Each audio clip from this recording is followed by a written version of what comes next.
Guys, welcome back to my channel. Simone here, and today I have a relatively quick video.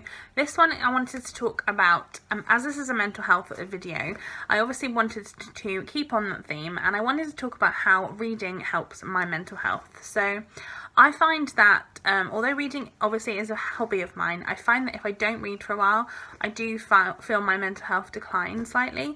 I think part of it is probably the pressure on myself that I put on myself to read, and so when I'm reading I feel less pressure because I am doing it, even though I don't feel like I'm having to worry too much about it. And I feel like I can reward myself for that, I guess. But I don't think it's just that. I think it's also the actual physical element of reading. Now, I think part of it, it kind of stems in two ways. One is the physical act of reading, and the other is the kind of what I'm reading that will help. So I wanted to first of all touch on kind of the physical act of reading and how I feel like that makes me feel better in myself. I find that if I sit down, if I'm feeling really stressed and really anxious and really nervous, I find that if I sit down and I'm still and I just read, I stop. I don't have as many of my tics and twitches that I have sometimes. So one of my main things, or how I know I'm going to get a panic attack, for example, is my hands go really twitchy, and my feet do the same. And I feel like when I sit down and read, if I'm really immersed in a book, physically, I stop doing that because I don't have I guess my brain is on something else, essentially. It's the distraction technique, I guess, which I think is really helpful and I really enjoy. I think it also just makes me feel physically calmer and less anxious and nervous. I think that also if a book is anxiety inducing, for example, it's a thriller or whatever, and it kind of gets my heart rate up a bit because I'm kind of nervous and on edge about what's going to happen, I feel like that's a different type of anxiety, and I enjoy that type of anxiety, and it stops me from kind of having the kind of everyday life anxiety, I guess, because I'm thinking about something else, and all my kind of worrying and negative energy is on a certain thing, moves off that and goes on to what I'm reading and kind of about that. So I have it's almost like a distraction. I also think that one of the other things that's really interesting to me is that it is that kind of taking your mind off of something, because the less you have brain space to think about your anxieties and the things that you're worried about, the less or the more that you're enjoying your surroundings, and the more that the less that you can be anxious about those things, which is obviously what we're all aiming for. When I get a really anxious period, it tends to be because something is triggering it, and it's because I'm overthinking and I'm thinking about the same things over and over and over again. So I feel like if I'm sat reading, I don't have that because I can't think about it in two different ways. I'm somebody who can't even have music on in the background when I'm reading, so I don't have the brain space to be able to panic and be anxious as well as read what I'm reading. So I feel like that's really helpful to me. But then there's also, like I said, not just the physical element of what you're actually reading, but what you're actually reading that can help. So the subject matter, for example. And it's funny because things that I'm anxious about in real life, if I read about those things in books, or those things happening, for example, one of the things I have a real worry about is time and that kind of element. If I read about that in a book, I feel like I don't get anxious about it because I can see it from another perspective.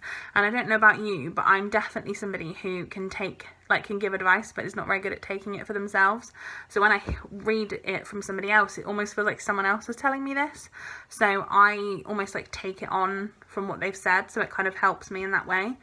I also think that getting immersed in a world, being part of a kind of a world that you love, or for example the Harry Potter series, Hogwarts, or just generally being involved in a world of book, even if it's a real life true story or a real life event, but it's you're wrapped in that world, the true world, it kind of gives you somewhere else to be.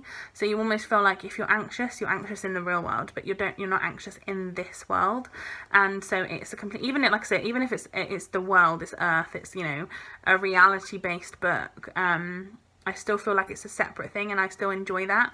And sometimes I feel like, obviously, fantasy books, I mean, you have some amazing characters who you feel like can be your best friends for a while, and you also feel like you can't get hung up on kind of real world things if you have this like perfection that you can kind of aspire to and you can see. So if I can see that I'm reading a book, even if it's not a book about a particularly nice like world to be in, but it's not the world that I'm in right now, which means to me I almost feel like, well, there is a way out. So there's a way of looking at kind of or reading from a different perspective or a different time period, and I find that really, really fascinating, and I love the way it makes me feel.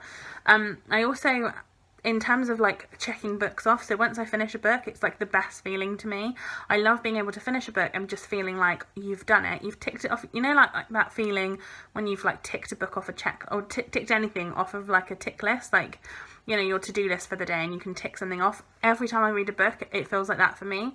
And so, yeah, there are some times where maybe I haven't read as much as I want to and I don't have that.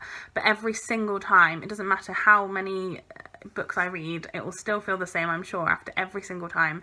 Once I've read a book, I have that, just that, it's almost like that physical, like, feeling of a checklist. And I love that. I really enjoy it.